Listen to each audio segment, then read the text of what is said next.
7 अक्टूबर को हमास एक जो ऑर्गेनाइजेशन है गाजा की, उस ऑर्गेनाइजेशन के लोगों ने इजराइल के ऊपर ताबड़तोड़ हमले किए थे। ये हमले जमीन के द्वारा, हवा के द्वारा और पानी के द्वारा, तीनों जगह से हमास के लोगों ने इजराइल में एंट्री की और इजराइल पर एक बड़ा हमला किया।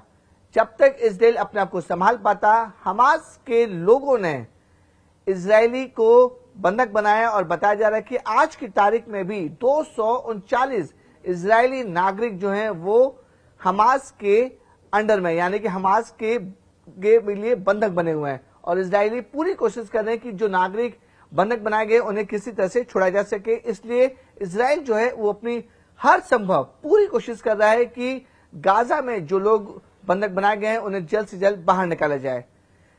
यही वजह है कि इजराइल ने ठान लिया है कि वह हमास को पूरी तरह से खत्म कर देगा। इजराइल लगातार गाजा पर हमले कर रहा है, रॉकेट छोड़ रहा है, मिसाइल छोड़ रहा है, लगातार पैलेस्टीन की तरफ से भी, गाजा की तरफ से भी इजराइल पर हमला हो रहा है। जैसे जैसे ये युद्ध बढ़ता चला गया, हमास के साथ साथ जो दूसरी ऑर्गेनाइजेशन है वो भी इजराइल पर अटैक करना शुरू हो गए। पहले हमास ने इजराइल के ऊपर अटैक किया, उसके बाद हिजबुल्लाह, ये भी एक ऑर्गेनाइजेशन है, उसने भी इजराइल के ऊपर हमला करना शुरू कर दिया।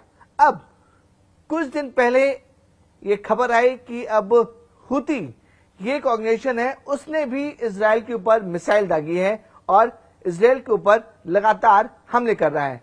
जिस तरीके से इजराइल के ऊपर हमले हो रहे हैं उस पर साफ देखा जा सकता है कि इजराइल हर जगह से, या फिर कहे कि 3 जगह से, जो 3 इंपॉर्टेंट पॉइंट है वहां से लगातार उसके ऊपर हमले हो रहे हैं और इजराइल अपने आप को बचाने की कोशिश कर रहा है। लेकिन हुती ने जो मिसाइल दागी थी उससे एंटी मिसाइल सिस्टम, जो इजराइल का बड़ा फेमस है और एंटी डोम सिस्टम है, उससे उस मिसाइल को इजराइल पर हमला होने से पहले ही खत्म कर दिया था। गाजा में हमास जो है एक बड़ी ऑर्गेनाइजेशन है जिसे इजराइल लोग हमास को एक आतंकवादी संगठन मानते हैं और उसे खत्म करने के लिए इजराइल पूरी तरह से तैयार हो चुका है। हिजबुल्लाह भी अब इजराइल पर हमला कर रहा है। अब जो नया अटैक हुआ है वो हुती की तरफ से आया है। अब सबसे बड़ा सवाल खड़ा होता है कि आखिरकार ये हुती ऑर्गेनाइजेशन कौन है, किस देश के हैं और अचानक उसने इजराइल के ऊपर हमला क्यों कर दिया। मैं आपको समझना चाहूंगा कि हुती है क्या। हुती एक बड़ा संगठन है और इस्लामिक कंट्री यमन में यह संगठन बसा हुआ है अभी, और बताया जा रहा है कि जो हुती हैं वो इस्लामिक संगठन में जो आदिवासी होते हैं उनका सबसे बड़ा ग्रुप है हुती। हुती आखिर बना क्यों? हुती में बताया जा रहा है कि हुती जो है वो शिया मुस्लिम से बिलोंग करते हैं और जो सुन्नी मुस्लिम के लोग थे वो उन्हें उतना इंपॉर्टेंस नहीं देते थे। यानी कि पूरा जो विवाद है यमन में वो शिया मुस्लिम और सुन्नी मुस्लिम को लेकर है, और हुती जो आदिवासी मुस्लिम है वो शिया मुस्लिम से बिलोंग करते हैं और अपनी इंपॉर्टेंस दिखाने के लिए, अपने आप को बराबर रखने के लिए वहां पर भी उन्होंने कई साल तक युद्ध किए। अब सवाल ये उठता है कि आखिरकार हुती जो ऑर्गेनाइजेशन है उसने इजराइल के ऊपर हमला क्यों कर दिया। देखिए, इजराइल जो है वो हर चारों तरफ से जो है वो इस्लामिक कंट्री से घिरा हुआ है, उसके अगल बगल जितने भी बड़े कंट्रीज हैं वो सब इस्लामिक हैं। इसलिए अब हुती जो है वो इजराइल के ऊपर हमला कर रहा है, क्योंकि हुती संगठन को ऐसा लग रहा है कि वहां पर जो पैलेस्टीन है, जो गाजा में और जो हमास है, उनके ऊपर इजराइल लगातार अत्याचार कर रहा है और बमबारी करके उन्हें खत्म करने की कोशिश कर रहा है। यही वजह है कि अब हुती ऑर्गेनाइजेशन में भी मिसाइलें दागी हैं। हालांकि ये मिसाइल इजराइल से पहुंचने से पहले ही जो इजराइल का आयरन डोम है उसे उसने खत्म कर दिया था। अब सबसे बड़ा सवाल ये खड़ा हो रहा है कि हुती के पास कितने लोग हैं और क्या क्या चीज उनके पास। आपको बताना चाहेंगे कि हुती की ऑर्गेनाइजेशन है वो लगभग 1,80,000 से 2 लाख सेना उसके पास है, और हर एक तरीके के जो हाईटेक वेपन्स हैं, मिसाइल्स हैं, रॉकेट हैं, वो सभी हुती ऑर्गेनाइजेशन के पास हैं। यही वजह है कि हुती अब लगातार इजराइल पे हमला कर रहा है। अगर मैप के जरिए आपको अगर समझाने की कोशिश करें तो यहां पे आपको बताना चाहेंगे कि ये इजराइल है, इस पार्ट में इजराइल है, और ये गाजा स्ट्रिप जहां पर इजराइल जो है वो लगातार हमले कर रहा है, और पैलेस्टीन और गाजा स्ट्रिप से भी जो हमास के लोग हैं वो इजराइल के ऊपर हमला कर रहे हैं। इजराइल से तकरीबन 1000 मील दूर है यमन। यहां पर यमन है और यहां पर हुती ऑर्गेनाइजेशन के लोग हैं वो इस जगह से, जो ये मेन एरिया है यमन का, यहां से लगभग 1000 मील दूर यानी कि लगभग 2200 किलोमीटर दूर वो लोग इजराइल पर हमला कर रहे हैं।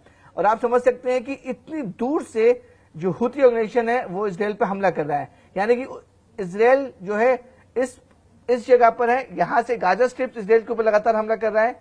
हिजबुल्लाह के लोग यहां से लगातार इजराइल के ऊपर हमला कर रहे हैं। अब जो दूसरा हिस्सा है जो इजराइल की जो साउथ पार्ट आता है, वहां से अब जो है हुती के ऑर्गेनाइजेशन के लोग इजराइल के ऊपर हमला कर रहे हैं, यानी कि इजराइल जो है वो तीनों जगह से अभी घिरा हुआ है। और 3 बड़ी ऑर्गेनाइजेशन जिसमें हमास है, हिजबुल्लाह है और अब हुती ऑर्गेनाइजेशन लगातार इजराइल के ऊपर हमला कर रहे हैं। इजराइल अब चारों तरफ से घिरा हुआ है। अगर मैप के जरिए जानना चाहेंगे कि इजराइल के आसपास जो कंट्रीज हैं वो सारी की सारी कंट्रीज है वो इस्लामिक कंट्री हैं।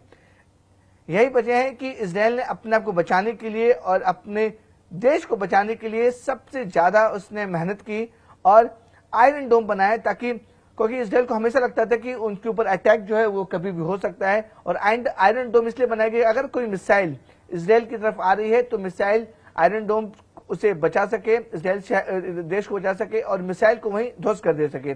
यही वजह है कि जब यमन में यूथियों ऑर्गेनाइजेशन ने मिसाइल जब दागी और मिसाइल जब वो इजराइल के रेडियस में आई तो आयरन डोम ने उस मिसाइल को खत्म कर दिया। यानी कि अब ये साफ हो चुका है कि इजराइल पे अब 3 जगह से हमले हो रहे हैं। पहला जो हमला है वो गाजा से शुरू हुआ था, फिर हिजबुल्लाह तक पहुंचा। अब जो है ये जो हमला है वो हुती ऑर्गेनाइजेशन जो यमन में है वो भी हमला लगातार कर रहा है। तो कहीं ना कहीं ये देखा जा रहा है कि इस्लामिक कंट्री जो है वो एक होती जा रही है और इजराइल के ऊपर हमला करते जा रही है।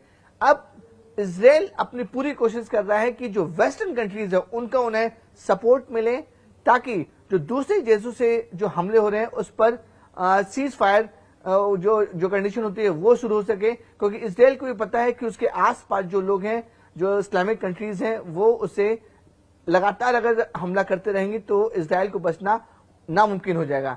यही वजह है कि इजराइल अब पूरी कोशिश कर रहा है कि जो वेस्टर्न कंट्रीज है वो उनके सपोर्ट में आए और जो दूसरी जगह से जो अलग अलग ऑर्गेनाइजेशन उन पर हमला कर रहे हैं वो किसी तरह से रोका जा सके। देखिए, जानकारों का मानना है कि ये जो युद्ध है जो 7 अक्टूबर को शुरू हुआ था वो लंबा घिस सकता है, क्योंकि अब इसमें दूसरे ऑर्गेनाइजेशन भी शामिल होते जा रहे हैं। इजराइल को पहले लगा कि वो सिर्फ और सिर्फ गाजा पर अटैक करेगा, हमास ऑर्गेनाइजेशन को पूरे से खत्म कर देगा और ये युद्ध जल्दी से खत्म हो जाएगा, लेकिन नहीं।